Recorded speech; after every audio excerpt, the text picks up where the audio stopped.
안녕하세요. 패스터 커피타임에 오신 모든 성도님들 환영합니다. 목사님들과 함께 이번 주 주제는 사역자 설교 주간에 대한 이야기들을 함께 먼저 간단하게 프리뷰로 나누면 좋겠습니다. 어떤 성도님들께서 이번 사역자 설교 주간에 팬데믹 시즌으로 많이 어려운 상황이기 때문에 위로와 평안, 그런 메시지를 좀 전해주시면 어떻겠냐라는 이야기를 전해 들었었는데요. 저번 주 주보를 통해서 우리 성도님들이 주제를 들었다시피 그래도 가야 할 길, 제자도 어떻게 보면 굉장히 무겁고 어려운 주제로 성도님들께 다가갈 수 있다라는 생각이 드는데요. 저희가 성도님들의 상황을 모르고 아무런 주제를 정한 게 아니라 여기는 목사님들과 함께 여러 가지 고민들을 했었는데요. 저희가 이 주제를 정하게 된 동기, 이유를 우리 목사님들과 함께 간단하게 이야기 나누고 성도님들의 이해를 도우면 좋겠습니다. 먼저 장한주 목사님, 저희가 이렇게 정하면서 어떤 동기로 어떤 것으로 생각했는지 말씀 나눠주시겠어요? 네, 코로나 바이러스가 창궐한 지 너무 오래됐고 이제 우리가 그냥 잠깐 지나가는 게 아니라 코로나 시대라고 명명하지 않습니까? 그리고 이게 뭐 백신이든지 어떻게든지 이게 잡힌다 하여도 이제 시대가 바뀌고 사회가 많이 바뀌게 될 것을 사람들이 이렇게 전망하고 그렇잖아요. 그래서 포스트 코로나 시대다 막 이렇게 해가지고 많은 사람들이 뭐 아무도 가보지 않은 길이다, 한 번도 경험해보지 못한 길이다, 이런 주제들로 이렇게 미래를 뭐 예측해보고 전망해보고 이런 시대를 지금 저희들이 이제 지나고 있는 것 같은데, 그런 시대적인 이런 시대적인 상황이 오히려 우리들을 좀 불안해하게 하는 그렇죠. 그런 측면이 있는 것 같아요. 왜냐면 사실 우리가 이렇게 의심하고 불안해지는 게 불확실성 때문에 그렇잖아요. 네. 미래에 대한. 근데 우리 그리스도인들은 사실 생각해보면 우리의 미래는 너무나 확실하고, 그리고 우리가 살아야 되는 방식도 너무나 분명한데, 다만 차이점은 이제 상황이 좀 다를 뿐이라는 거죠. 그렇다면은 많은 사람들이 믿지 않는 많은 사람들이 한 번도 가보지 않은 길을 얘기할 때 우리 그리스도인들은 좀 다르게 그 길을 가보면 어떨까. 사실은 우리는 상황은 똑같지만 우리는 알거든요. 그 길을 어떻게 가야 되는지를 알기 때문에 그래도 가야 할 길, 우리가 그 길을 가는 것이 맞는 것이 아닌가. 네.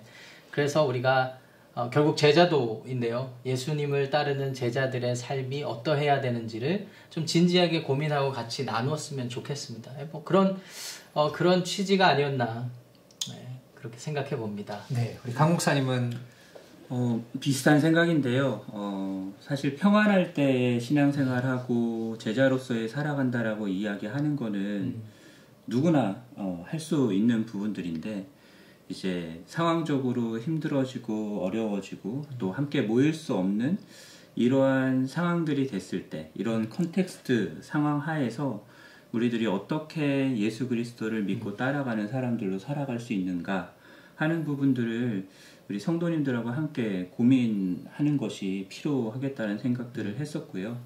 그리고 어떤 책을 하나 읽었었는데 그 책 안에서 어떤 이야기를 했었냐면, 성도님들이 이렇게 큰 의미에서 크리스찬으로서의 어떻게 살아가야 되는가라고 하는 부분들은 이제 당위적으로는 알고는 있는데, 그걸 구체적으로 실제 삶에서 어떻게 살아야 하는가에 대해서는 모르는 채 그냥 크리스찬은 착하게 살아야 된다, 또는 크리스찬들은 바르게 살아야 된다 라고만 알고 실제 컨텍스트 안에서는 어떻게 살아야 되는지 모른다 라고 하는 글을 읽었었어요. 근데 이번 기회를 통해서 우리에게 주어진 이런 컨텍스트 상에서 어떻게 실제적으로 예수 그리스도를 믿고 따르는 사람들로 살아갈 수 있는가 하는 부분들을 함께 나눌 수 있다면 좋겠다는 생각을 했습니다. 네, 감사합니다. 저 같은 경우는 이제 성도님들과 이야기하다 보니까 처음에는 이 코로나 시대 가운데 믿음을 지키려고 많은 노력들이 있었던 것 같아요. 근데 시간이 지나면서 온라인 예배도 너무 편해지고 신앙도 편해지고 느슨해지면서 정체성이 흔들리는 분들이 참 많다라는 생각을 해봤어요. 고린도서 5장 17절에도 보면 우리가 새로운 피조물이고 옛것은 지나갔고 보라 새 것이 되었도다 라고 우리의 정체성을 분명하게 이야기하고 있는데, 많이 얘기해 보면 우리의 삶이 예전으로 다시 회귀해서 그냥 세상적인 삶 그 안에서 그냥 그렇게 살아가고 있는 모습.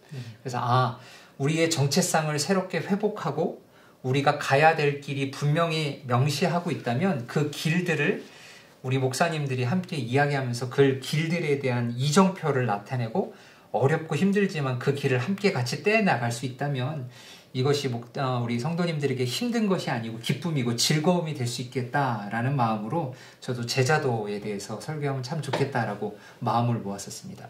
우리 강 목사님은 어떤 의견이 있으셨는지요? 네, 그래서 목사님께서 다 잘 말씀해 주셨는데요. 또 저는 약간 다른 측면에서 그러니까 제자의 삶 하면 저희가 항상 내가 제자로서 이렇게 살아야 한다. 내가 더 믿음이 강해야 되고 내가 더 성경 지식이 많아야 되고 이런 인식이 있는데 사실상 변하지 않는 하나님 그 믿음의 대상에 대한 우리가 이해가 바를 때 각 정말 구약 시대에도 그렇고 신약 시대에도 그렇고 각 그런 어려운 시대마다 정말 우리가 절대 변하지 않으시는 하나님 안에서 그 제자의 삶이 가능하다는 것. 그래서 좀 그런 면에서도 우리가 어떻게 제자의 삶을 살아갈 수 있는지 그 제자의 삶을 살아가도록 만드는 원동력 그것이 무엇인지 좀 이것도 함께 생각해보며 나누면 좋겠다 생각이 들었습니다. 네. 그리고 여기 목사님들이 뭐 청년 때, 중고등학교 때, 그리고 실제 이제 목사님이 되셔서 사역하시면서 제자훈련을 다 해보셨잖아요. 근데 제자훈련 하다 보니까 많은 오류가 있는 것 같아요. 어떤 분들은 책을 3권 떼면 나 이제 제자훈련 끝이다 라고 생각하셨던 분들도 많이 있는데 혹시 그런 에피소드 혹시 있는지 있으신 분들이 있으시면 한번 나눠봐 주시면 좋겠어요. 네, 그래서 실제로 그런 청년 사역을 하면서 제자훈련을 많이 하거든요. 그래서 그런 커리큘럼이 잡혀있고 뭐 1단, 그러니까 이름은 그렇지 않지만 예를 들어서 1단계, 2단계, 3단계 있으면은 청년들이 그런 단계를 끝내고 나면 오히려 좀 더 그 원동력을 받아 제자의 삶을 이렇게 힘차게 살아가야 하는데 그냥 받고 끝나고 뭔가 이렇게 사그러드는 그런 것을 본 적이 있는 것 같아요. 네. 정말 그것의 의미를 그 커리큘럼에 두는 게 아니라 오히려 정말 내가 앞으로 어떻게 살아갈 것인가 고민하고 이제 원동력을 받아 나가는 게 맞은데 저희가 때로는 내가 다 했기 때문에 뭐 더 이상 고민할 필요가 없다 이렇게 좀 생각할 수도 있는 것 같습니다. 저는 오히려 좀 뭐 긍정적인 측면도 있었는데 좀 아픈 측면은 제자훈련 하면서 이제 다 끝났다, 다 해봤다. 근데 삶이 안 변하더라. 네. 이러면서 오히려 부정적으로 뭐 제자훈련 그거 뭐 특별한 게 있어? 라고 생각하면서 프로그램적으로 접근하다 보니까 끝나고 나서 오히려 이렇게 격려하면 그거 별로 안 돼요. 뭐 세상 물정 모르는 거고 뭐 이런 식으로 부정적으로 다가왔던 청년들도 있었던 것 같아요. 그래서 그런 부분 보면서 이게 하나의 프로그램이고 이벤트고 책거리를 끝내는 수준이 아닌데 그런 측면으로 생각하시는 분들이 있어서 좀 많이 아쉬웠던 것 같아요. 우리 강 목사님은 어떤 사례가 있으세요? 저는 직접적으로 이야기를 듣거나 경험한 거는 아닌데 그냥 제가 제자훈련을 받기도 하고 또 제자훈련을 시키기도 하면서 많이 느꼈던 것들은 제자훈련이라는 것 자체가 굉장히 지식적인 면을 강조하게 되는 부분들이 아무래도 없지 않아 있는 것 같아요. 그러니까 특정한 교재를 가지고 또 그 안에서 함께 읽어야 되는 책들이나 그런 부분들을 해 나가는 것 자체가 제자훈련이겠나 싶은 생각들을 많이 하게 됐고요. 그러면서 제일 더 중요해지는 부분이 이제 실제 삶 속에서 배운 것들을 어떻게 살아내는가 또는 지난번 시간에 베이커 목사님 말씀하셨던 것처럼 실제 삶 속에서 함께 살아가면서 제자로서 세워가는 그런 부분들을 어떻게 해나갈 수 있을까 하는 부분들을 더 많이 고민하게 되는데 현실적으로 그런 부분이 참 어렵다는 생각들을 많이 하게 되고요. 개인적으로 제가 되게 좋아하는 그 평신도 지도자죠. 평신도 지도자가 한 명 있는데 제가 캔자스에서 섬길 때 있었던 분이신데 그분은 대학생 때 실제로 제자훈련을 그렇게 받았다고 하시더라고요. 그 캠퍼스 안에 있는 한 형제가 계속 데리고 다니면서 그냥 같이 사는 거예요. 어디 갈 때도 같이 가고 뭐 할 때도 뭐 하고 뭐 장 보러 갈 때도 같이 가고 그러니까 계속 그렇게 같이 다니고 사람들 만나고 하는 그 과정들 속에서 그리스도인은 이렇게 사는 거구나라는 것들을 배웠다고 하는데, 그분이 이제 그분도 그분이지만 그분 와이프가 이제 그분에 대해서 그런 얘기를 하시거든요. 나는 우리 남편을 존중한다, 존경한다. 정말 예수 그리스도를 믿는 믿음대로 살아가려고 존경한다라고 말했던 그런 부분들이 생각이 나요. 사실 제자훈련이라는 게 그런 식으로 이루어져야지 가장 좋겠다라는 생각들을 많이 하게 됩니다. 장 목사님이 갖고 있는 에피소드 같은 거 있으세요? 에피소드는 뭐 대동소이하고요. 목사님들 말씀하신 거에. 근데 이제 이런 이야기는 들어본 적이 있어요. 그러니까 저도 이렇게 지식적으로 제자훈련을 이렇게 이해하는 그런 거는 잘못된 거라고 생각이 들어요. 한동안은 되게 체험적인 신앙이 유행한 적이 있어가지고 이제 좀 균형을 맞추기 위해 뭐 일부 특정 목사님이 만든 어떤 제자훈련 어떤 이런 것들이 목회 기술처럼 이렇게 유행하기 시작하면서 사람들이 그런 형태만 제자훈련이라고 생각했던 경향이 잠깐 있었던 것 같아요. 그런데 이제 그게 어떤 부작용을 가져왔는가 하면은 제가 아는 어떤 권사님 그리고 이제 연세 드신 집사님들 중에는 이렇게 우리 세상적으로 말하면 학력이 안 되시는 분도 계시고요.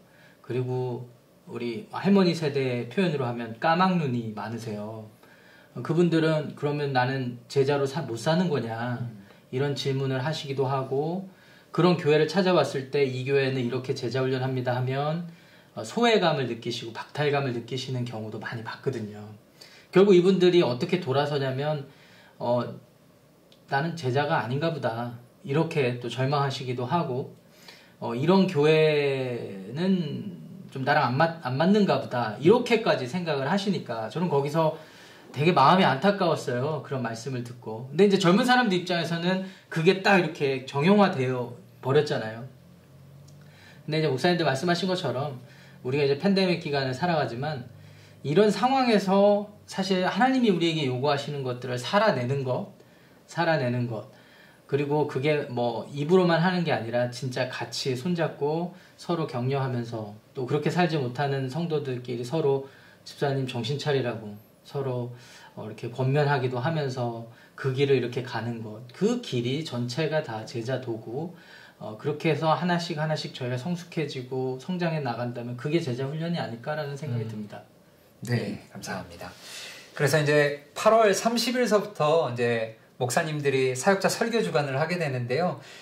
이렇게 성도님들도 순서에 되게 민감하신 분들이 많더라고요. 그래서 저희가 이번에는 저번 주 담임 목사님께서 말씀하셨던 것처럼 제비를 뽑았습니다. 그래서 넘버링을 뒤섞어서 이렇게 가져고 했는데요. 그래서 첫 번째가 우리 강현창 목사님이 하시고, 두 번째가 저, 그리고 세 번째가 장 목사님, 그리고 네 번째가 곽대선 목사님이 하시는 순서로 했습니다. 그래서 저희가 주제를, 제자도에 대한 주제가 성경 전반에 흘러 있는데 저희가 이번에는 구약에 있는 시대순으로 좀 가면 좋겠다라고 해서 강현창 목사님께서 족장시대, 그리고 제가 사사시대, 그리고 장한정 목사님께서 왕정시대, 그리고 곽대선 목사님께서 포로 귀환시대를 주제로 해서 제가 말씀을 나누는데요.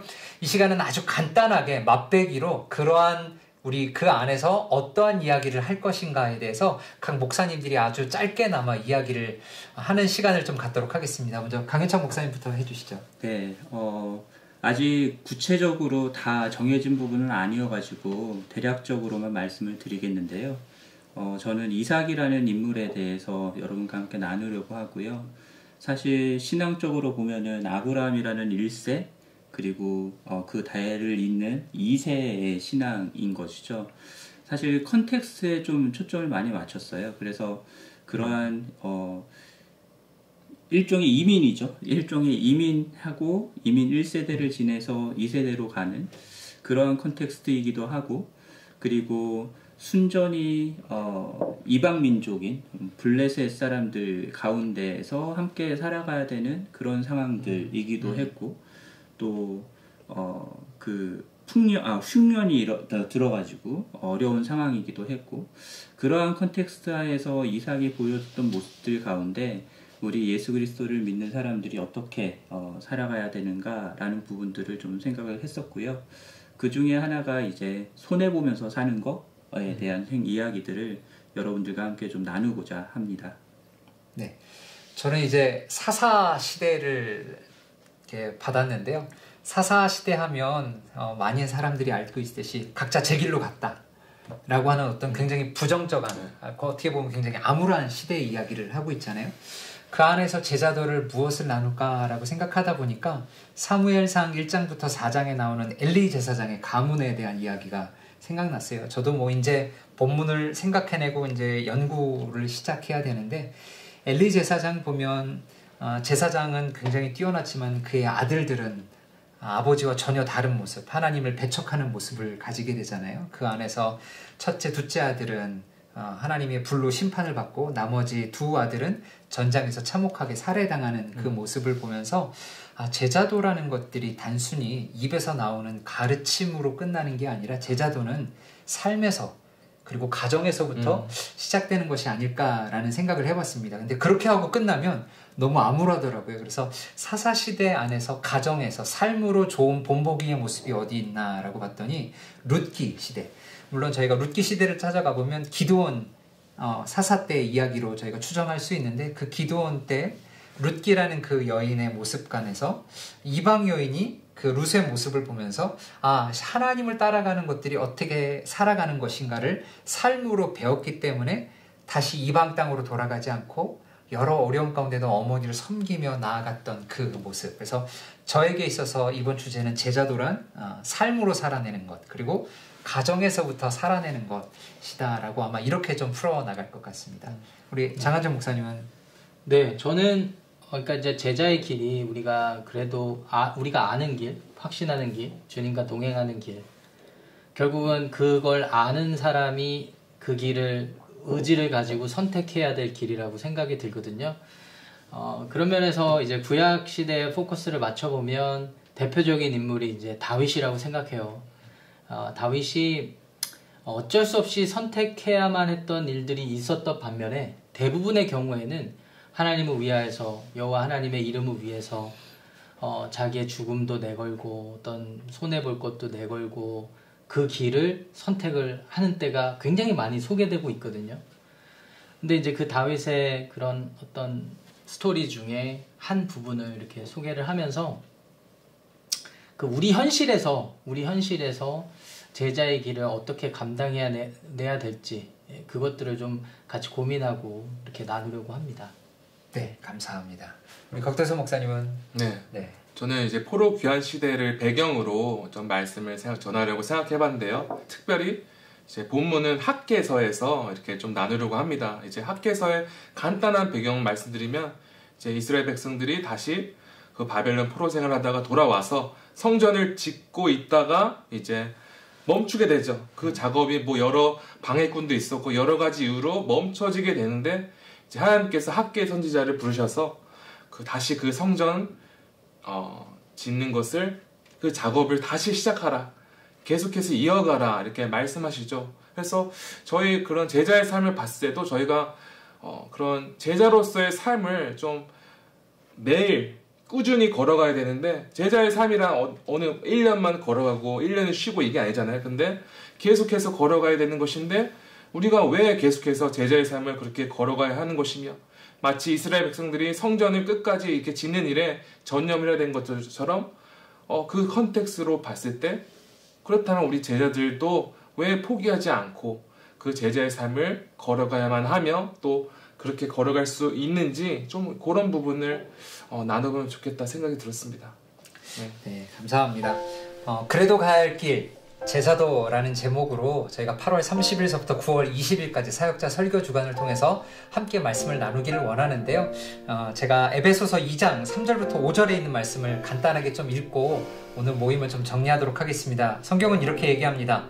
전에는 우리도 다 그 가운데 우리 육체의 욕심을 따라 지내며 육체와 마음에 원하는 것을 하여 다른 이들과 같이 본질상 진노의 자녀이었더니, 긍휼이 풍성하신 하나님이 우리를 사랑하신 그 큰 사랑을 인하여 허물로 죽은 우리를 그리스도와 함께 살리셨고, 또 함께 일으키사 그리스도 예수 안에서 함께 하늘에 앉히시니. 그렇기 때문에 이 제자도라는 것들을 단순히 어렵게만 보는 것이 아니라, 본질상 죽을 수밖에 없었는데 하나님께서 우리를 살리셨고, 살리셔서 그냥 이 세상에서 세상처럼 살아가기를 냅두신 것이 아니라 긍휼이 풍성하신 하나님께서 우리를 그분의 목적에 맞게 그리스도와 함께 앉으신 그 삶을 살아가는 것이 제자도의 삶, 우리 모든 그리스도의 삶, 반드시 따라가야 될 그 길이기 때문에 이 어려운 시간 가운데서도 저희가 그 길을 함께 가기를 원하는 마음으로 저희가 이러한 주제를 택했습니다. 그렇게 성도님들께서도요, 함께 기도해 주시고 우리 각 목사님들을 위해서 영적으로 충만하고 말씀을 잘 준비해야 할 수 있도록 기도해 주시고, 또한 성도님들도 기도로 준비하셔서 하나님께서 이번 시즌을 통해서 우리 가운데 하시고자 하는 그 말씀들을 듣고 그 제자도의 삶을 살아갈 수 있는 귀한 성도님들이 되시길 저희도 함께 기도하도록 하겠습니다. 그리고 굉장히 중요한 광고인데요, 오늘을 마지막으로 사역자 설교 주간이 끝나는 9월 마지막까지 저희가 수요 성경 산책과 패스터 커피 타임을 잠시 휴정합니다. 그리고 그것이 끝난 후에 새롭게 재정비해서 여러분들을 찾아갈 텐데요, 여러분 좀 그때까지 불편하시더라도 좀 참아주시고, 그러나 계속해서 말씀 묵상은 지속되는 거기 때문에요, 그 안에서 말씀으로 끝끝이 살아갈 수 있는 우리 성도님들 되시면 좋겠습니다. 이상으로 패스터 커피 타임을 마치도록 하겠습니다. 감사합니다.